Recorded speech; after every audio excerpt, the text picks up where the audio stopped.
আসুন বন্ধুরা, আজ ঋতধারা মনোরমা সাধু ইউটিউব চ্যানেলে রবীন্দ্রনাথ ঠাকুরের প্রথম উপন্যাস বউ ঠাকুরানীর হাটের নবম পর্ব পড়ে শোনাচ্ছি।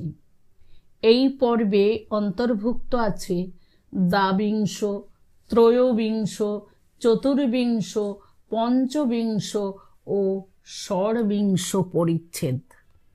প্রথমে দ্বাবিংশ পরিচ্ছেদ। ভাগবতের অবস্থা বড় ভালো নহে। সে চুপচাপ বসিয়া কয়দিন ধরিয়া অনবরত তামাক ফুঁকিতেছে।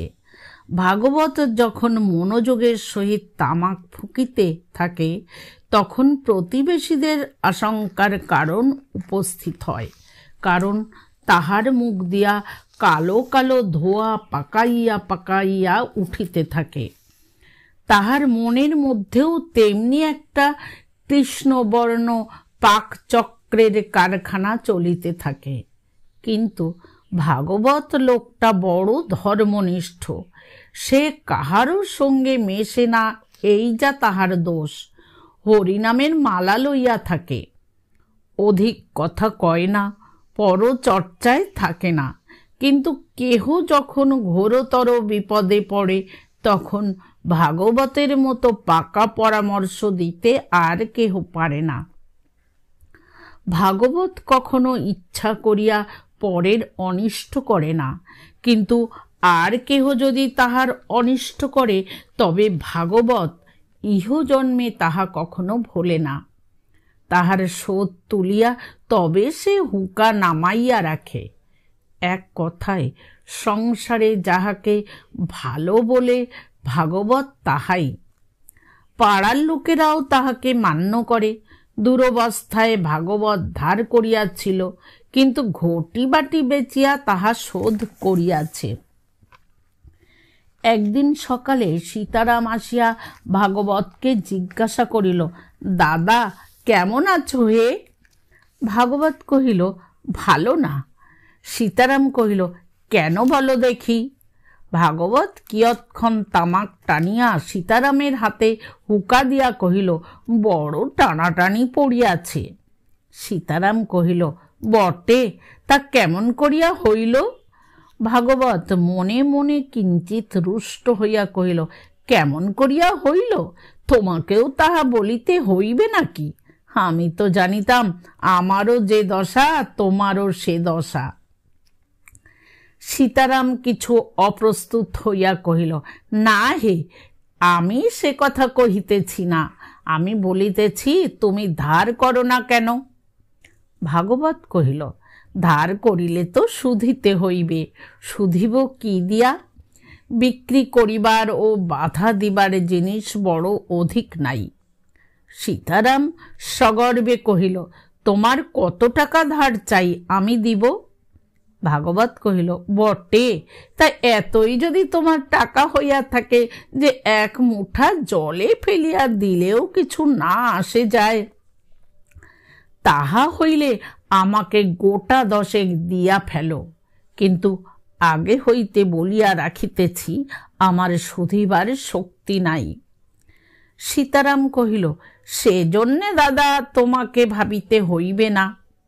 সীতারামের কাছে এইরূপ সাহায্য প্রাপ্তির আশা পাইয়া ভাগবত বন্ধুতার উচ্ছ্বাসে যে নিতান্ত উচ্ছ্বসিত হইয়া উঠিয়াছিল তাহা নহে। আর এক ছিলিম তামাক সাজিয়া চুপ করিয়া বসিয়া টানিতে লাগিল। সীতারাম আস্তে আস্তে কথা পাড়িল, দাদা, রাজার অন্যায় বিচারে আমাদের তো অন্ন মারা গেল। ভাগবত কহিল, কই, তোমার ভাবে তো তাহা বোধ হইল না। সীতারামের বদান্যতা ভাগবতের বড় সহ্য হয় নাই, মনে মনে কিছু চটিয়াছিল। সীতারাম কহিল, না ভাই, কথার কথা বলিতেছি, আজ না যায় তো 10 দিন পরে তো যাইবে। ভাগবত কহিল, তা রাজা যদি অন্যায় বিচার করেন তো আমরা কি করিতে পারি? সীতারাম কহিল, আহা, যুবরাজ যখন রাজা হইবে তখন যশোরে রাম রাজত্ব হইবে, ততদিন যেন আমরা বাঁচিয়া থাকি। ভাগবত চটিয়া গিয়া কহিল, ওসব কথায় আমাদের কাজ কি ভাই? তুমি বড় মানুষ লোক, তুমি নিজের ঘরে বসিয়া রাজা উজির মারো, সে শোভা পায়। আমি গরিব মানুষ, আমার অতটা ভরসা হয় না। সীতারাম কহিল, রাগ করো কেন দাদা, কথাটা মন দিয়া শোনোই না কেন? বলিয়া চুপি চুপি কি বলিতে লাগিল। ভাগবত মহাক্রুদ্ধ হইয়া বলিল, দেখো সীতারাম, আমি তোমাকে স্পষ্ট করিয়া বলিতেছি, আমার কাছে অমন কথা তুমি মুখে উচ্চারণ করিও না। সীতারাম সেদিন তো চলিয়া গেল। ভাগবত ভারী মনোযোগ দিয়া সমস্ত দিন কি একটা ভাবিতে লাগিল। তাহার পরদিন সকালবেলায় সে নিজে সীতারামের কাছে গেল। সীতারামকে কহিল, কাল যে কথাটা বলিয়াছিলে বড় পাকা কথা বলিয়াছিলে। সীতারাম গর্বিত হইয়া উঠিয়া কহিল, কেমন দাদা, বলি নাই? ভাগবত কহিল, আজ সেই বিষয়ে তোমার সঙ্গে পরামর্শ করিতে আসিয়াছি। সীতারাম আরো গর্বিত হইয়া উঠিল। কয়দিন ধরিয়া ক্রমিক পরামর্শ চলিতে লাগিল। পরামর্শ করিয়া যাহা স্থির হইল তাহা এই, একটা জাল দরখাস্ত লিখিতে হইবে, যেন যুবরাজ প্রতাপাদিত্যের নামে সম্রাট বিদ্রোহী তার অভিযোগ করিয়া নিজে রাজ্য পাইবার জন্য দরখাস্ত করিতেছেন। তাহাতে যুবরাজের শিলমোহর মুদ্রিত থাকিবে। রুক্মিণী যে আংটিটি লইয়া আসিয়াছে তাহাতে যুবরাজের নাম মুদ্রাঙ্কিত সিল আছে। অতএব কাজ অনেকটা অগ্রসর হইয়া আছে। পরামর্শ মতো কাজ হইল। একখানা জাল দরখাস্ত লেখা হইল, তাহাতে যুবরাজের নাম মুদ্রিত রহিল। নির্বোধ সীতারামের উপর নির্ভর করা যায় না। অতএব স্থির হইল ভাগবত নিজে দরখাস্ত লইয়া দিল্লীশ্বরের হস্তে সমর্পণ করিবে। ভাগবত সেই দরখাস্তখানি লইয়া দিল্লির দিকে না গিয়া প্রতাপাদিত্যের কাছে গেল। মহারাজকে কহিল, উদয়াদিত্যের এক ভৃত্য এই দরখাস্তটি লইয়া দিল্লির দিকে যাইতেছিল। আমি কোনো সূত্রে জানিতে পারি ভৃত্যটা দেশ ছাড়িয়া পলাইয়া গেছে। দরখাস্তটি লইয়া আমি মহারাজের নিকট আসিতেছি। ভাগবত সীতারামের নাম করে নাই। দরখাস্ত পাঠ করিয়া প্রতাপাদিত্যের কি অবস্থা হইল তাহা আর বলিবার আবশ্যক করে না। ভাগবতের পুনর্বার রাজবাড়িতে চাকরি হইল। এবার ত্রয়োবিংশ পরিচ্ছেদ। বিভার প্রাণের মধ্যে আধার করিয়া আসিয়াছে। ভবিষ্যতে কি যেন একটা মর্মভেদী দুঃখ, একটা মরুময়ী নিরাশা। জীবনের সমস্ত সুখের জলাঞ্জলি তাহার জন্য অপেক্ষা করিয়া আছে। প্রতি মুহূর্তে তাহার কাছে কাছে সরিয়া আসিতেছে। সেই যে জীবন শূন্যকারী চরাচর গ্রাসী শুষ্ক সীমাহীন ভবিষ্যৎ অদৃষ্টের আশঙ্কা, তাহারই একটা ছায়া আসিয়া যেন বিভার প্রাণের মধ্যে পড়িয়াছে। বিভার মনের ভিতরে কেমন করিতেছে। বিভা বিছানায় একলা পড়িয়া আছে।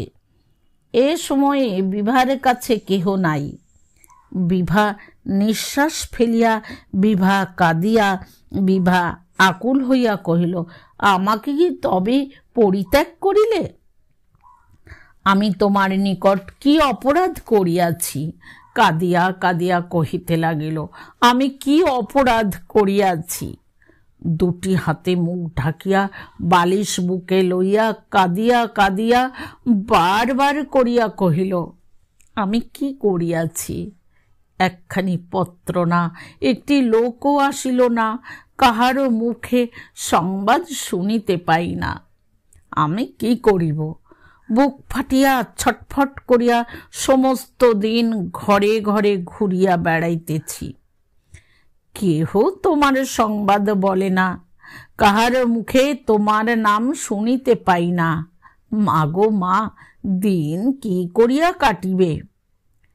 এমন কত দিন গেল, এমন কত মধ্যাহ্নে, কত অপরাহ্নে, কত রাত্রে সঙ্গীহীন বিভা রাজবাড়ির শূন্য ঘরে ঘরে একখানি শীর্ণ ছায়ার মতো ঘুরিয়া বেড়ায়।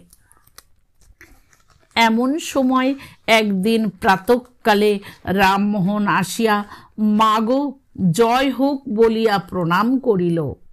বিভা এমনি চমকিয়া উঠিল যেন তাহার মাথায় একটা সুখের বজ্র ভাঙিয়া পড়িল। তাহার চোখ দিয়া জল বাহির হইল। সে সচকিত হইয়া কহিল, মোহন, তুই এলি?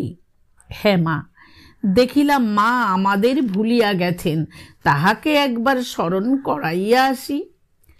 বিভা কত কি জিজ্ঞাসা করিবে মনে করিল, কিন্তু লজ্জায় পারিল না। বলে বলে বলে বলে করিয়া হইয়া উঠিল না, অথচ শুনিবার জন্য প্রাণটা আকুল হইয়া রহিল। রামমোহন বিভার মুখের দিকে চাহিয়া কহিল, কেন মা, তোমার মুখখানি অমন মলিন কেন? তোমার চোখে কালি পড়িয়াছে, মুখে হাসি নাই, চুল রুক্ষ। এসো মা, আমাদের ঘরে এসো। এখানে বুঝি তোমাকে যত্ন করিবার কেহ নাই? বিভা ম্লান হাসি হাসিল, কিছু কহিল না। হাসিতে হাসিতে হাসি আর রহিল না। দুই চক্ষু দিয়া জল পড়িতে লাগিল। শীর্ণ বিবর্ণ দুটি কপোল প্লাবিত করিয়া জল পড়িতে লাগিল। অশ্রু আর থামে না। বহুদিন অনাদরের পর একটু আদর পাইলে যে অভিমান উথলিয়া উঠে, বিভা সেই অতি কোমল মৃদু অনন্ত প্রীতিপূর্ণ অভিমানে কাঁদিয়া ফেলিল। মনে মনে কহিল, এতদিন পরে কি আমাকে মনে পড়িল? রামমোহন আর থাকিতে পারিল না, তাহার চোখে জল আসিল। কহিল, এ কি অলক্ষণ! মা লক্ষ্মী, তুমি হাসি মুখে আমাদের ঘরে এসো। আজ শুভ দিনে চোখের জল মোছো। মহিষীর মনে মনে ভয় ছিল, পাছে জামাই তার মেয়েকে গ্রহণ না করে। রামমোহন বিভাকে লইতে আসিয়াছে শুনিয়া তাহার অত্যন্ত আনন্দ হইল। তিনি রামমোহনকে ডাকাইয়া জামাই বাড়ির কুশল জিজ্ঞাসা করিলেন। বিশেষ যত্নে রামমোহনকে আহার করাইলেন। রামমোহনের গল্প শুনিলেন। আনন্দে দিন কাটিল। কাল যাত্রার দিন ভালো, কাল প্রভাতেই বিভাকে পাঠাইবেন স্থির হইল। প্রতাপাদিত্য এই বিষয়ে আর কিছু আপত্তি করিলেন না। যাত্রার যখন সমস্ত স্থির হইয়া গেছে, তখন বিভা একবার উদয়াদিত্যের কাছে গেল।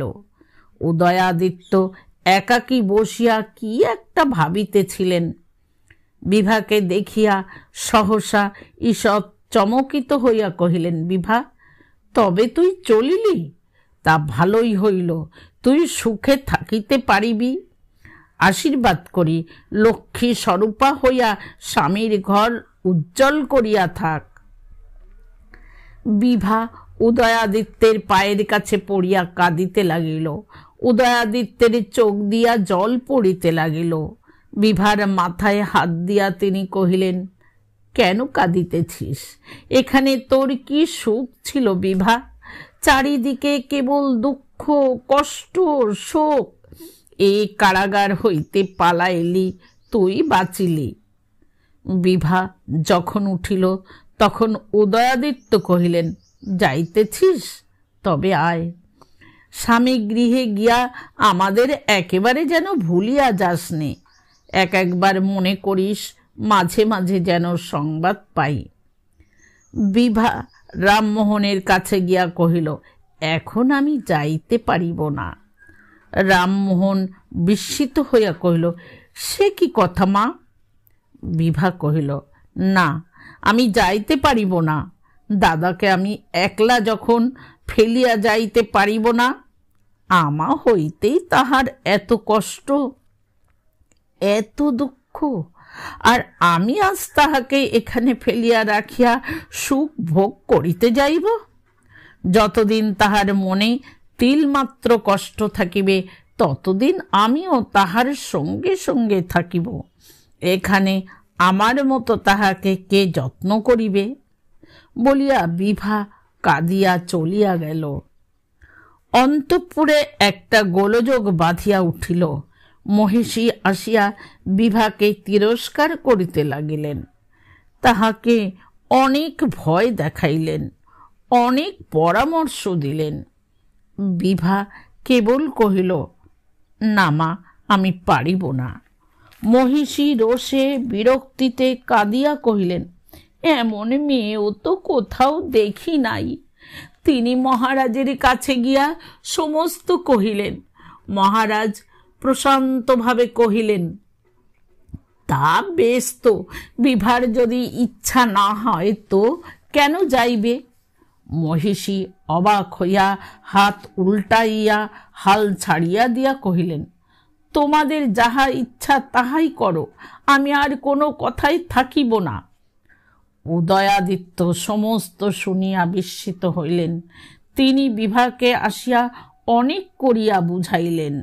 বিভা চুপ করিয়া কাঁদিতে লাগিল, ভালো বুঝিল না। হতাশ্বাস রামমোহন আসিয়া ম্লান মুখে কহিল, মা, তবে চলিলাম। মহারাজকে গিয়া কি বলিব? বিভা কিছু বলিতে পারিল না, অনেকক্ষণ নিরুত্তর হইয়া রহিল। রামমোহন কহিল, তবে বিদায় হই মা, বলিয়া প্রণাম করিয়া উঠিয়া গেল। বিভা একেবারে আকুল হইয়া কাঁদিয়া উঠিল, কাতর স্বরে ডাকিল, মোহন। মোহন ফিরিয়া আসিয়া কহিল, কি মা? বিভা কহিল, মহারাজকে বলিও আমাকে যেন মার্জনা করেন। তিনি স্বয়ং ডাকিতেছেন, তবু আমি যাইতে পারিলাম না। সে কেবল নিতান্তই আমার দূরদৃষ্ট। রামমোহন শুষ্কভাবে কহিল, যে আজ্ঞা। রামমোহন আবার প্রণাম করিয়া বিদায় হইয়া গেল। বিভা দেখিল রামমোহন বিভার ভাব কিছুই বুঝিতে পারে নাই। তাহার ভারী গোলমাল ঠেকিয়াছে। একে তো বিভার প্রাণ যেখানে যাইতে চায়, বিভা সেখানে যাইতে পারিল না। তাহার উপর রামমোহন, যাহাকে সে যথার্থ স্নেহ করে, সে আজ রাগ করিয়া চলিয়া গেল। বিভার প্রাণে যাহা হইল তাহা বিভাই জানে। বিভা রহিল, চোখের জল মুছিয়া প্রাণের মধ্যে পাষাণ ভার বইয়া সে তাহার দাদার কাছে পড়িয়া রহিল। ম্লান শীর্ণ একখানি ছায়ার মতো সে নীরবে সমস্ত ঘরের কাজ করে। উদয়াদিত্য স্নেহ করিয়া আদর করিয়া কোনো কথা কহিলে চোখ নিচু করিয়া একটুখানি হাসে। সন্ধ্যাবেলায় উদয়াদিত্যের পায়ের কাছে বসিয়া একটু কথা কহিতে চেষ্টা করে। যখন মহিষী তিরস্কার করিয়া কিছু বলেন, চুপ করিয়া দাঁড়াইয়া শোনে ও অবশেষে একখণ্ড মলিন মেঘের মতো ভাসিয়া চলিয়া যায়। যখন কেহ বিভার চিবুক ধরিয়া বলে, বিভা, তুই এত রোগা হইতেছিস কেন? বিভা কিছু বলে না, কেবল একটু হাসে। এই সময়ে ভাগবত পূর্বোক্ত জাল দরখাস্তটি লইয়া প্রতাপাদিত্যকে দেখায়। প্রতাপাদিত্য আগুন হইয়া উঠিলেন। পরে অনেক বিবেচনা করিয়া উদয়াদিত্যকে কারারুদ্ধ করিবার আদেশ দিলেন। মন্ত্রী কহিলেন, মহারাজ, যুবরাজ যে এ কাজ করিয়াছেন ইহা কোনো মতেই বিশ্বাস হয় না। যে শোনে সেই জিভ কাটিয়া বলে, ও কথা কানে আনিতে নাই। যুবরাজ এ কাজ করিবেন ইহা বিশ্বাসযোগ্য নহে। প্রতাপাদিত্য কহিলেন, আমারও তো বড় একটা বিশ্বাস হয় না, কিন্তু তাই বলিয়া কারাগারে থাকিতে দোষ কি? সেখানে কোনো প্রকার কষ্ট না দিলেই হইল। কেবল গোপনে কিছু না করিতে পারে, তাহার জন্য পাহারা নিযুক্ত থাকিবে। এখন ৪৪ পরিচ্ছেদ। যখন রামমোহন চন্দ্রদ্বীপে ফিরিয়া গিয়া একাকী জোড় হস্তে অপরাধীর মতো রাজার সম্মুখে গিয়া দাঁড়াইল, তখন রামচন্দ্র রায়ের সর্বাঙ্গ জ্বলিয়া উঠিল। তিনি স্থির করিয়াছিলেন, বিভা আসিলে পর তাহাকে প্রতাপাদিত্য ও তাহার বংশ সম্বন্ধে খুব ২-৪টা খরধার কথা শুনাইয়া তাহার শ্বশুরের উপর শোধ তুলিবেন। কি কি কথা বলিবেন, কেমন করিয়া বলিবেন, কখন বলিবেন, সমস্ত তিনি মনে মনে স্থির করিয়া রাখিয়াছিলেন। রামচন্দ্র রায় গোয়ার নহেন। বিভাকে যে কোনো প্রকারে পীড়ন করিবেন ইহা তাহার অভিপ্রায় ছিল না। কেবল বিভাকে তাহার পিতার সম্বন্ধে মাঝে মাঝে খুব লজ্জা দিবেন, এই আনন্দেই তিনি অধীর ছিলেন। এমনকি এই আনন্দের প্রভাবে তাহার মনেই হয় নাই যে বিভার আসিবার পক্ষে কোনো বাধা থাকিতে পারে। এমন সময়ে রামমোহনকে একাকী আসিতে দেখিয়া রামচন্দ্র রায় নিতান্ত বিস্মিত হইয়া বলিয়া উঠিলেন, কি হইল রামমোহন? রামমোহন কহিল, সকলই নিষ্ফল হইয়াছে। রাজা চমকিয়া উঠিয়া কহিলেন, আনিতে পারিলি না? রামমোহন, আজ্ঞা না মহারাজ, কুলগ্নে যাত্রা করিয়াছিলাম। রাজা অত্যন্ত ক্রুদ্ধ হইয়া বলিয়া উঠিলেন, বেটা, তোকে যাত্রা করিতে কে বলিয়াছিল? তখন তোকে বারবার করিয়া বারণ করিলাম, তখন যে তুই বুক ফুলাইয়া গেলি, আর আজ? রামমোহন কপালে হাত দিয়া ম্লান মুখে কহিল, মহারাজ, আমার অদৃষ্টের দোষ। রামচন্দ্র রায় আরো ক্রুদ্ধ হইয়া বলিলেন, রামচন্দ্র রায়ের অপমান! তুই বেটা আমার নাম করিয়া ভিক্ষা চাহিতে গেলি, আর প্রতাপাদিত্য দিল না? এত বড় অপমান আমাদের বংশে আর কখনো হয় নাই। তখন রামমোহন নত শির তুলিয়া ঈষৎ গর্বিতভাবে কহিল, ও কথা বলিবেন না। প্রতাপাদিত্য যদি না দিত আমি কাড়িয়া আনিতাম। আপনার কাছে তাহা তো বলিয়াই গিয়াছিলাম। মহারাজ, যখন আপনার আদেশ পালন করিতে যাই, তখন কি আর প্রতাপাদিত্যকে ভয় করি? প্রতাপাদিত্য রাজা বটে, কিন্তু আপনার রাজা তো সে নয়। রাজা কহিলেন, তবে হইল না কেন? রামমোহন অনেকক্ষণ চুপ করিয়া রহিল। তাহার চোখে জল দেখা দিল। রাজা অধীর হইয়া কহিলেন, রামমোহন, শীঘ্র বল। রামমোহন জোর হাতে কহিল, মহারাজ। রাজা কহিলেন, কি বল? রামমোহন, মহারাজ, মা ঠাকুরুন আসিতে চাহিলেন না। বলিয়া রামমোহনের চোখ দিয়া জল পড়িতে লাগিল। বুঝি এ সন্তানের অভিমানের অশ্রু। বোধ করি এ অশ্রু জলের অর্থ মায়ের প্রতি আমার এত বিশ্বাস ছিল যে, সেই বিশ্বাসের জোরে আমি বুক ফুলাইয়া আনন্দ করিয়া মাকে আনিতে গেলাম, আর মা আসিলেন না। মা আমার সম্মান রাখিলেন না। কি জানি কি মনে করিয়া বৃদ্ধ রামমোহন চোখের জল সামলাইতে পারিল না। রাজা কথাটা শুনিয়াই একেবারে দাঁড়াইয়া উঠিয়া চোখ পাকাইয়া বলিয়া উঠিলেন, বটে। অনেকক্ষণ পর্যন্ত তাহার আর বাক্যস্ফূর্তি হইল না। আসিতে চাহিলেন না, বটে। বেটা, তুই বেরো, বেরো, আমার সম্মুখ হইতে এখনই বেরো। রামমোহন একটি কথা না কহিয়া বাহির হইয়া গেল। সে জানিত তাহারই সমস্ত দোষ, অতএব সমুচিত দণ্ড পাওয়া কিছু অন্যায় নহে। রাজা কি করিয়া যে ইহার শোধ তুলিবেন কিছুতেই ভাবিয়া পাইলেন না।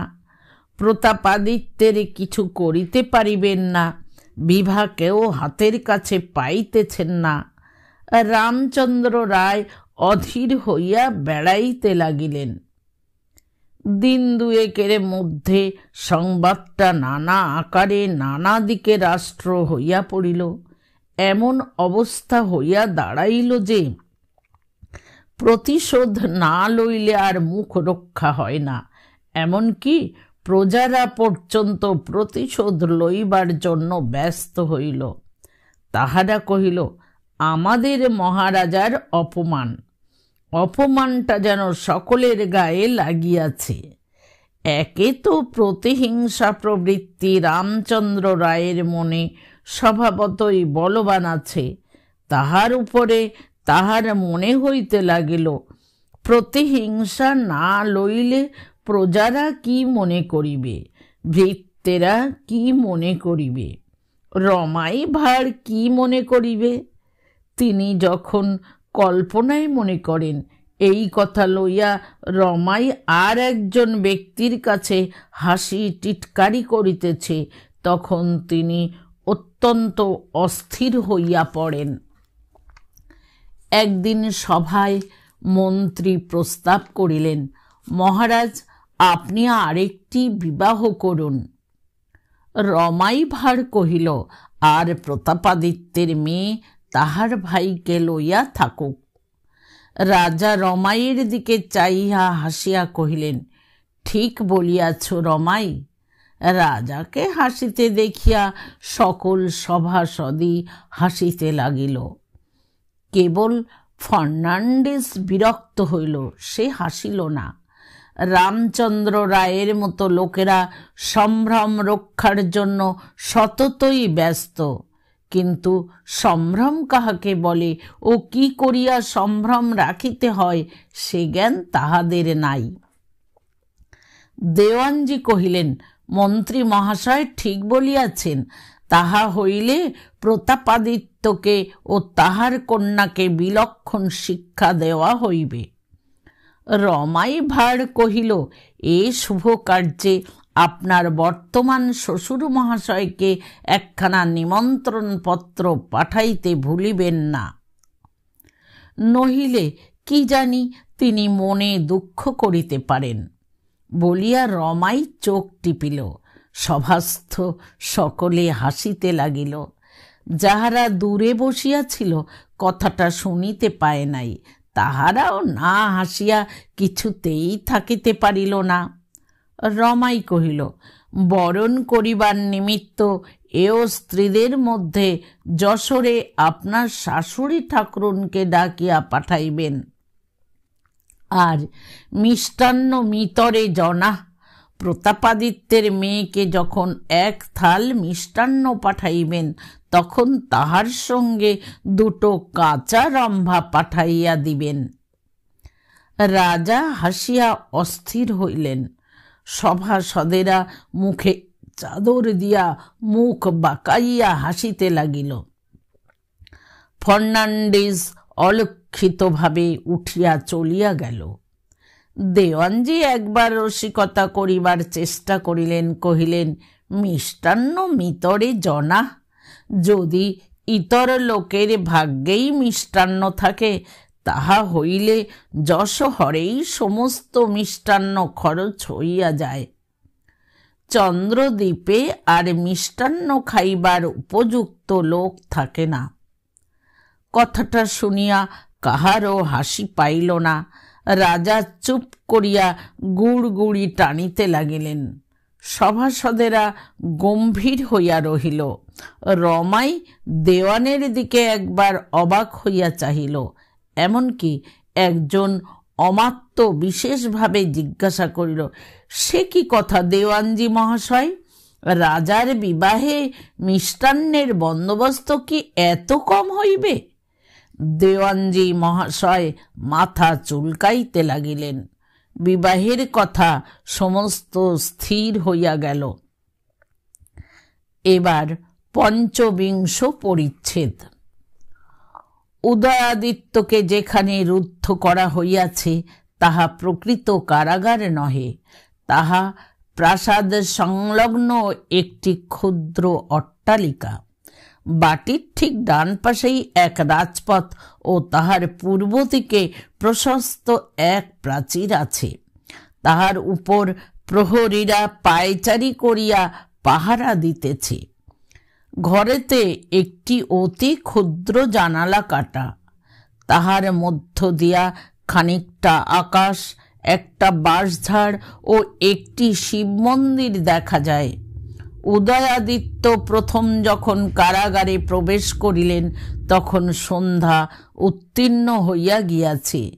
জানালার কাছে মুখ রাখিয়া ভূমিতে গিয়া বসিলেন। বর্ষাকাল, আকাশে মেঘ জমিয়া আছে, রাস্তায় জল দাঁড়াইয়াছে। নিস্তব্ধ রাত্রে দৈবাত দুই একজন পথিক চলিতেছে। ছপ ছপ করিয়া তাহাদের পায়ের শব্দ হইতেছে। পূর্ব দিক হইতে কারাগারের হৃদ স্পন্দন ধ্বনির মতো প্রহরীদের পদশব্দ অনবরত কানে আসিতেছে। এক এক প্রহর অতীত হইতে লাগিল। দূর হইতে এক একটা হাঁক শোনা যাইতেছে। আকাশে একটি মাত্র তারা নাই। যে বাঁশঝাড়ের দিকে উদয়াদিত্য চাহিয়া আছেন তাহা জোনাকিতে একেবারে ছাইয়া ফেলিয়াছে। সে রাত্রে উদয়াদিত্য আর শয়ন করিলেন না। জানালার কাছে বসিয়া প্রহরীদের অবিরাম পদশব্দ শুনিতে লাগিলেন।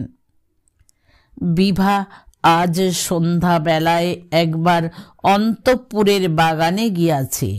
প্রাসাদে বোধ করি অনেক লোক, চারিদিকে দাসদাসী, চারিদিকেই পিসিমাসি। কথায় কথায় কি হইয়াছে, কি বৃত্তান্ত জিজ্ঞাসা করে। প্রতি অশ্রুবিন্দুর হিসাব দিতে হয়, প্রতি দীর্ঘ নিঃশ্বাসের বিস্তৃত ভাষ্য ও সমালোচনা বাহির হইতে থাকে। বিভা বুঝি আর পারে নাই, ছুটিয়া বাগানে আসিয়াছে। সূর্য আজ মেঘের মধ্যেই উঠিয়াছে, মেঘের মধ্যেই অস্ত গেল। কখন যে দিনের অবসান হইল ও সন্ধ্যার আরম্ভ হইল বুঝা গেল না। বিকালের দিকে পশ্চিমের মুখে একটুখানি সোনার রেখা ফুটিয়াছিল, কিন্তু দিন শেষ হইতে না হইতেই মিলাইয়া গেল। আধারের উপর আধার ঘনাইতে লাগিল, দিগন্ত হইতে দিগন্ত আচ্ছন্ন হইয়া গেল। ঘন শ্রেণী ঝাউ গাছগুলির মাথার উপর অন্ধকার এমনি করিয়া জমিয়া আসিল যে তাহাদের পরস্পরের মধ্যে একটা ব্যবধান আর দেখা গেল না। ঠিক মনে হইতে লাগিল যেন সহস্র দীর্ঘ পায়ের উপর ভর দিয়া একটা প্রকাণ্ড বিস্তৃত নিস্তব্ধ অন্ধকার দাঁড়াইয়া আছে। রাত হইতে লাগিল। রাজবাড়ির প্রদীপ একে একে নিবিয়া গেল। বিভা ঝাউ গাছের তলায় বসিয়া আছে। বিভা স্বভাবতই ভীরু, কিন্তু আজ তাহার ভয় নাই। কেবল যতই আধার বাড়িতেছে ততই তাহার মনে হইতেছে যেন পৃথিবীকে কে তাহার কাছ হইতে কাড়িয়া লইতেছে, যেন সুখ হইতে, শান্তি হইতে, জগৎ সংসারের উপকূল হইতে কে তাহাকে ঠেলিয়া ফেলিয়াছে। অতল স্পর্শ, অন্ধকারের সমুদ্রের মধ্যে সে পড়িয়া গিয়াছে। ক্রমেই ডুবিতেছে, ক্রমেই নামিতেছে। মাথার উপরে অন্ধকার ক্রমেই বাড়িতেছে। পদতলে ভূমি নাই, চারিদিকে কিছুই নাই। আশ্রয় উপকূল জগৎ সংসার ক্রমেই দূর হইতে দূরে চলিয়া যাইতেছে। তাহার মনে হইতে লাগিল যেন একটু একটু করিয়া তাহার সম্মুখে একটা প্রকাণ্ড ব্যবধান আকাশের দিকে উঠিতেছে। তাহার ওপারে কত কি পড়িয়া রহিল। প্রাণ যেন আকুল হইয়া উঠিল, যেন ওপারে সকলই দেখা যাইতেছে। সেখানকার সূর্যালোক, খেলাধুলা, উৎসব সকলই দেখা যাইতেছে। কে যেন নিষ্ঠুরভাবে কঠোর হস্তে তাহাকে ধরিয়া রাখিয়াছে। তাহার কাছে বুকের শিরা টানিয়া ছিঁড়িয়া ফেলিলেও সে যেন সেদিকে যাইতে দিবে না। বিভা যেন আজ দিব্য চক্ষু পাইয়াছে। এই চরাচর ব্যাপী ঘনঘোর অন্ধকারের উপর বিধাতা যেন বিভার ভবিষ্যৎ অদৃষ্ট লিখিয়া দিয়াছেন। অনন্ত জগৎ সংসারে একাকী বসিয়া বিভা যেন তাহাই পাঠ করিতেছে। তাই তাহার চক্ষে জল নাই, দেহ নিস্পন্দ, নেত্র নির্নিমেষ। রাত্রি 2 প্রহরের পর একটা বাতাস উঠিল। অন্ধকারে গাছপালাগুলা হা হা করিয়া উঠিল। বাতাস অতি দূরে হু হু করিয়া শিশুর কণ্ঠে কাঁদিতে লাগিল। বিভার মনে হইতে লাগিল যেন দূর দূর দূরান্তরে সমুদ্রের তীরে বসিয়া বিভার সাধের স্নেহের প্রেমের শিশুগুলি 2 হাত বাড়াইয়া কাঁদিতেছে। আকুল হইয়া তাহারা বিভাকে ডাকিতেছে, তাহারা কোলে আসিতে চায়। সম্মুখে তাহারা পথ দেখিতে পাইতেছে না, যেন তাহাদের ক্রন্দন এই 100 যোজন লক্ষ যোজন গাঢ় স্তব্ধ অন্ধকার ভেদ করিয়া বিভার কানে আসিয়া পৌঁছিল। বিভার প্রাণ যেন কাতর হইয়া কহিল, কে রে, তোরা কে? তোরা কে কাঁদিতেছিস? তোরা কোথায়? বিভা মনে মনে যেন এই লক্ষ যোজন অন্ধকারের পথে একাকিনী যাত্রা করিল। সহস্র বৎসর ধরিয়া যেন অবিশ্রান্ত ভ্রমণ করিল। পথ শেষ হইল না, কাহাকেও দেখিতে পাইল না। কেবল সেই বায়ুহীন, শব্দহীন, দিন রাত্রিহীন, জনশূন্য, তারাশূন্য, দিগ দিগন্ত শূন্য মহান্ধকারের মধ্যে দাঁড়াইয়া মাঝে মাঝে চারিদিক হইতে ক্রন্দন শুনিতে পাইল। কেবল বাতাস দূর হইতে করিতে লাগিল হু হু। সমস্ত রাত্রি অনিদ্রায় কাটিয়া গেল। পরদিন বিভা কারাগারে উদয়াদিত্যের নিকট যাইবার নিমিত্ত অনেক চেষ্টা করিল। সেখানে তাহার যাওয়া নিষেধ। সমস্ত দিন ধরিয়া অনেক কাদাকাটি করিল, এমনকি স্বয়ং প্রতাপাদিত্যের কাছে গেল। বিভা তাহার পা জড়াইয়া ধরিল, অনেক কষ্টে সম্মতি পাইল। পরদিন প্রভাত হইতে না হইতেই বিভা শয্যা হইতে উঠিয়া কারাগৃহে প্রবেশ করিল। গিয়া দেখিল উদয়াদিত্য বিছানায় শয্যায় ভূমিতলে বসিয়া বাতায়নের উপরে মাথা দিয়া ঘুমাইয়া পড়িয়াছেন। দেখিয়া বিভার প্রাণ যেন বুক ফাটিয়া কাঁদিয়া উঠিতে চাহিল। অনেক কষ্টে রোদন সংবরণ করিল। অতি ধীরে নিঃশব্দে উদয়াদিত্যের কাছে গিয়া বসিল।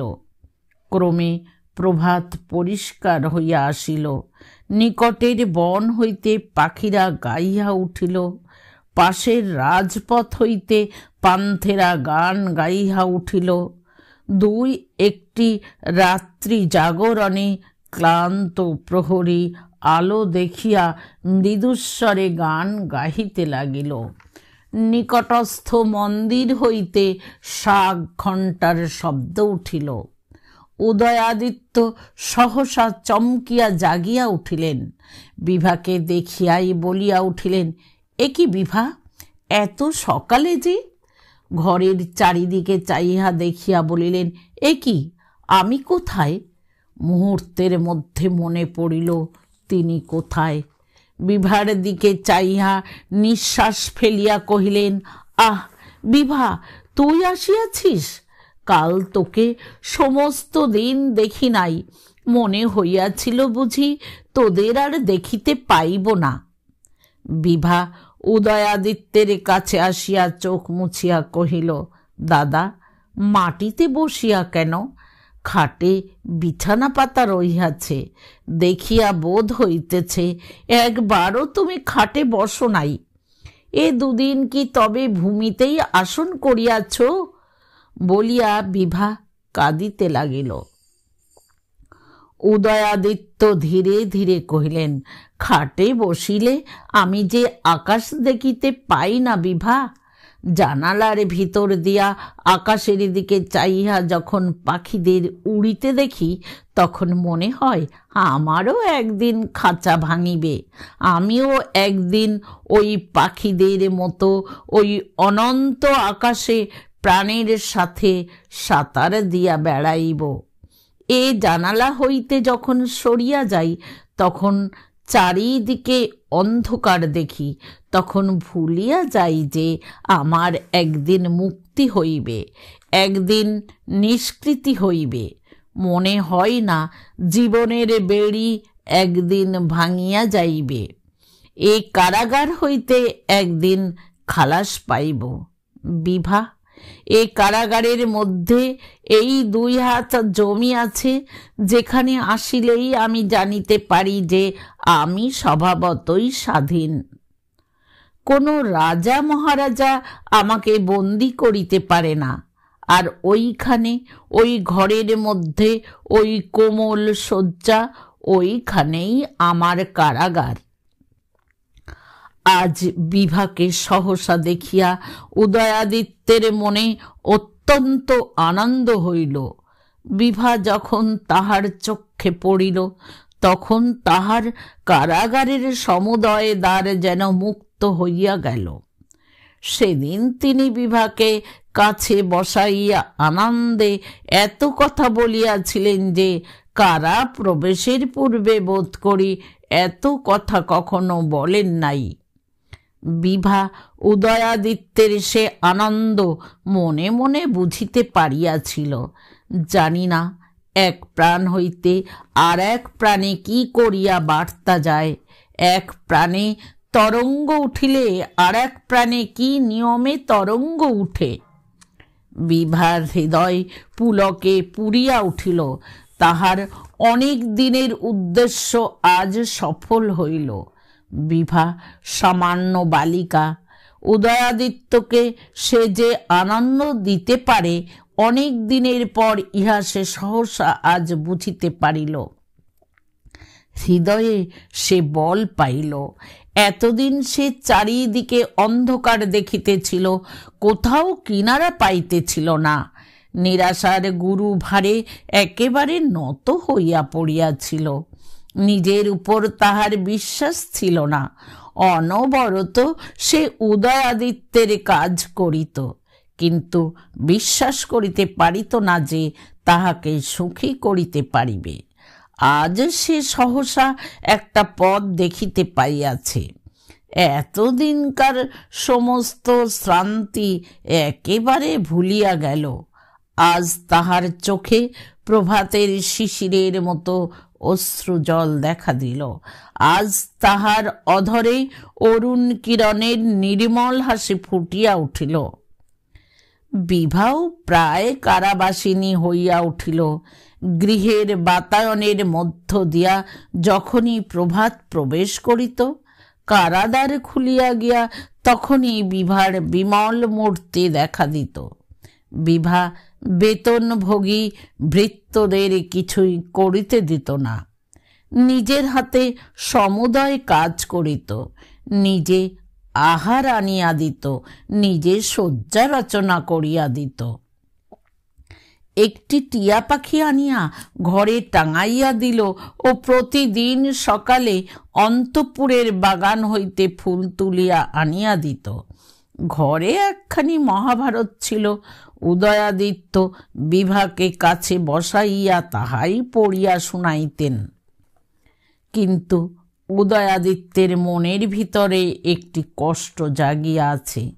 তিনি তো ডুবিতেই বসিয়াছেন, তবে কেন এমন সময়ে এই অসম্পূর্ণ সুখ, অতৃপ্ত আশা সুকুমার বিভাকে আশ্রয় স্বরূপে আলিঙ্গন করিয়া তাহাকে পর্যন্ত ডুবাইতেছেন? প্রতিদিন মনে করেন বিভাকে বলিবেন, তুই যা বিভা। কিন্তু বিভা যখন উষার বাতাস লইয়া, উষার আলোক লইয়া, তরুণী উষার হাত ধরিয়া কারার মধ্যে প্রবেশ করে, যখন সেই স্নেহের ধন সুকুমার মুখখানি লইয়া কাছে আসিয়া বসে, কত যত্ন কত আদরের দৃষ্টিতে তাহার মুখের দিকে একবার চাহিয়া দেখে, কত মিষ্ট স্বরে কত কথা জিজ্ঞাসা করে, তখন তিনি আর কোনো মতেই প্রাণ ধরিয়া বলিতে পারেন না, বিভা তুই যা, তুই আর আসিস না, তোকে আর দেখিব না।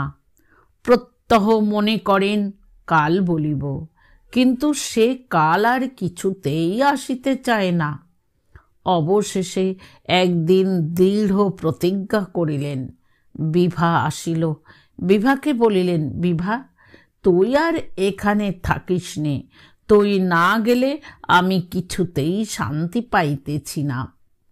প্রতিদিন সন্ধ্যা বেলায় এই কারাগৃহের অন্ধকারে কে আসিয়া আমাকে যেন বলে, বিভার বিপদ কাছে আসিতেছে। বিভা, আমার কাছ হইতে তোরা শীঘ্র পালাইয়া যা। আমি শনিগ্রহ, আমার দেখা পাইলেই চারিদিক হইতে দেশে বিপদ ছুটিয়া আসে। তুই শ্বশুর বাড়ি যা, মাঝে মাঝে যদি সংবাদ পাই তাহা হইলেই আমি সুখে থাকিব। বিভা চুপ করিয়া রহিল। উদয়াদিত্য মুখ নত করিয়া বিভার সেই মুখখানি অনেকক্ষণ ধরিয়া দেখিতে লাগিলেন। তাহার দুই চক্ষু দিয়া ঝরঝর করিয়া অশ্রু পড়িতে লাগিল। উদয়াদিত্য বুঝিলেন, আমি কারাগার হইতে না মুক্ত হইলে বিভা কিছুতেই আমাকে ছাড়িয়া যাইবে না। কি করিয়া মুক্ত হইতে পারিব? ষড়বিংশ পরিচ্ছেদ। রামচন্দ্র রায় ভাবিলেন, বিভা যে চন্দ্রদ্বীপে আসিল না, সে কেবল প্রতাপাদিত্যের শাসনে ও উদয়াদিত্যের মন্ত্রণায়। বিভা যে নিজের ইচ্ছায় আসিল না, তাহা মনে করিলে তাহার আত্মগৌরবে অত্যন্ত আঘাত লাগে। তিনি ভাবিলেন, প্রতাপাদিত্য আমাকে অপমান করিতে চাহে, অতএব সে কখনো বিভাকে আমার কাছে পাঠাইবে না। কিন্তু এ অপমান আমি তাহাকে ফিরাইয়া দিই না কেন? আমি তাহাকে এক পত্র লিখি না কেন যে তোমার মেয়েকে আমি পরিত্যাগ করিলাম, তাহাকে যেন আর চন্দ্রদ্বীপে পাঠানো না হয়? এইরূপ 7-5 ভাবিয়া 5 জনের সহিত মন্ত্রণা করিয়া প্রতাপাদিত্যকে ওই মর্মে এক পত্র লেখা হইল। প্রতাপাদিত্যকে এরূপ চিঠি লেখা বড় সাধারণ সাহসের কর্ম নহে। রামচন্দ্র রায়ের মনে মনে বিলক্ষণ ভয় হইতেছিল, কিন্তু ঢালু পর্বতে বেগে নামিতে নামিতে হাজার ভয় হইলেও যেমন মাঝে থামা যায় না, রামচন্দ্র রায়ের মনেও সেইরূপ একটা ভাবের উদয় হইয়াছিল। সহসা একটা দুঃসাহসিকতায় প্রবৃত্ত হইয়াছেন। শেষ পর্যন্ত না পৌঁছিয়া যেন দাঁড়াইতে পারিতেছেন না। রামমোহনকে ডাকিয়া কহিলেন, এই পত্র যশোহরে লইয়া যা। রামমোহন জোর হস্তে কহিল, আজ্ঞা না মহারাজ, আমি পারিব না। আমি স্থির করিয়াছি আর যশোহরে যাইব না। যদি পুনরায় মা ঠাকুরানীকে আনিতে যাইতে বলেন তো আর একবার যাইতে পারি, নতুবা এ চিঠি লইয়া যাইতে পারিব না। রামমোহনকে আর কিছু না বলিয়া বৃদ্ধ নয়ানচাঁদের হাতে রাজা সেই পত্রখানি দিলেন। সে সেই পত্র লইয়া যশোহরে যাত্রা করিল। পত্র লইয়া গেল বটে, কিন্তু নয়ানচাঁদের মনে বড় ভয় হইল। প্রতাপাদিত্যের হাতে এই পত্র পড়িলে না জানি তিনি কি করিয়া বসেন। অনেক ভাবিয়া চিন্তিয়া মহিষীর হাতে সে এই পত্র দিতে সংকল্প করিল। মহিষীর মনের অবস্থা বড় ভালো নয়। একদিকে বিভার জন্য তাহার ভাবনা, আর একদিকে উদয়াদিত্যের জন্য তাহার কষ্ট। সংসারের গোলে মালে তিনি যেন একেবারে ঝালাপালা হইয়া গিয়াছেন। মাঝে মাঝে প্রায় তাহাকে কাঁদিতে দেখা যায়। তাহার যেন আর ঘর কন্যায় মন লাগে না। এইরূপ অবস্থায় তিনি এই পত্রখানি পাইলেন। কি যে করিবেন কিছু ভাবিয়া পাইলেন না। বিভাকে কিছু বলিতে পারেন না। তাহা হইলে সুকুমার বিভার বাঁচিবে না। মহারাজের কানে এ চিঠির কথা উঠিলে কি যে অনর্থপাত হইবে তাহার ঠিকানা নাই।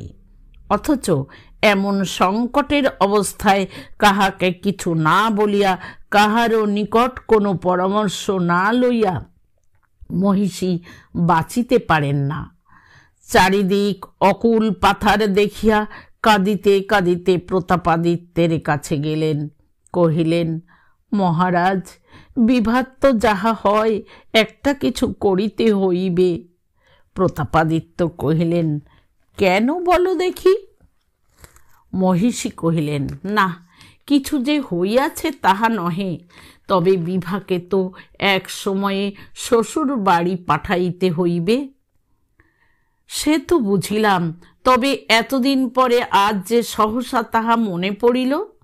মহিষী ভীত হইয়া কহিলেন, ওই তোমার এক কথা, আমি কি বলিতেছি যে কিছু হইয়াছে? যদি কিছু হয়। প্রতাপাদিত্য বিরক্ত হইয়া কহিলেন, হইবে আর কি? এই মনে করো যদি জামাই বিভাকে একেবারে ত্যাগ করে। বলিয়া মহিষী রুদ্ধ কণ্ঠ হইয়া কাঁদিতে লাগিলেন। প্রতাপাদিত্য অত্যন্ত ক্রুদ্ধ হইয়া উঠিলেন। তাহার চোখ দিয়া অগ্নিকণা বাহির হইল। মহারাজের সেই মূর্তি দেখিয়া মহিষী চোখের জল মুছিয়া তাড়াতাড়ি কহিলেন, তাই বলিয়া জামাই কি আর সত্য সত্যই লিখিয়াছে যে ওগো, তোমাদের বিভাকে আমি ত্যাগ করিলাম, তাহাকে আর চন্দ্রদ্বীপে পাঠাইও না? তাহা নহে, তবে কথা এই, যদি কোনোদিন তাই লিখিয়া বসে। প্রতাপাদিত্য কহিলেন, তখন তাহার বিহিত বিধান করিব, এখন তাহার জন্য ভাবিবার অবসর নাই। মহিষী কাঁদিয়া কহিলেন, মহারাজ, তোমার পায়ে পড়ি, আমার একটি কথা রাখো। একবার ভাবিয়া দেখো বিভার কি হইবে। আমার পাষাণ প্রাণ বলিয়া আজও রহিয়াছে, নহিলে আমাকে যত দূর যন্ত্রণা দিবার তা দিয়াছ। উদয়কে, আমার বাছাকে, রাজার ছেলেকে সামান্য অপরাধীর মতো রুদ্ধ করিয়াছ। সে আমার কাহারও কোনো অপকার করে না, কিছুতেই লিপ্ত থাকে না। দোষের মধ্যে সে কিছু বোঝে সোঝে না। রাজকার্য শেখে নাই, প্রজা শাসন করিতে জানে না, তাহার বুদ্ধি নাই। তা ভগবান তাহাকে যা করিয়াছেন, তাহার দোষ কি? বলিয়া মহিষী দ্বিগুণ কাঁদিতে লাগিলেন। প্রতাপাদিত্য ঈষৎ বিরক্ত হইয়া কহিলেন, ও কথা তো অনেকবার হইয়া গিয়াছে, যে কথা হইতেছিল তাহাই বলো না। মহিষী কপালে করাঘাত করিয়া কহিলেন, আমারই পোড়া কপাল, বলিব আর কি? বলিলে কি তুমি কিছু শোনো? একবার বিভার মুখপানে চাও মহারাজ। সে যে কাহাকেও কিছু বলে না, সে কেবল দিনে দিনে শুকাইয়া যায়, ছায়ার মতো হইয়া আসে, কিন্তু সে কথা কহিতে জানে না। তাহার একটা উপায় করো। প্রতাপাদিত্য বিরক্ত হইয়া উঠিলেন। মহিষী আর কিছু না বলিয়া ফিরিয়া আসিলেন।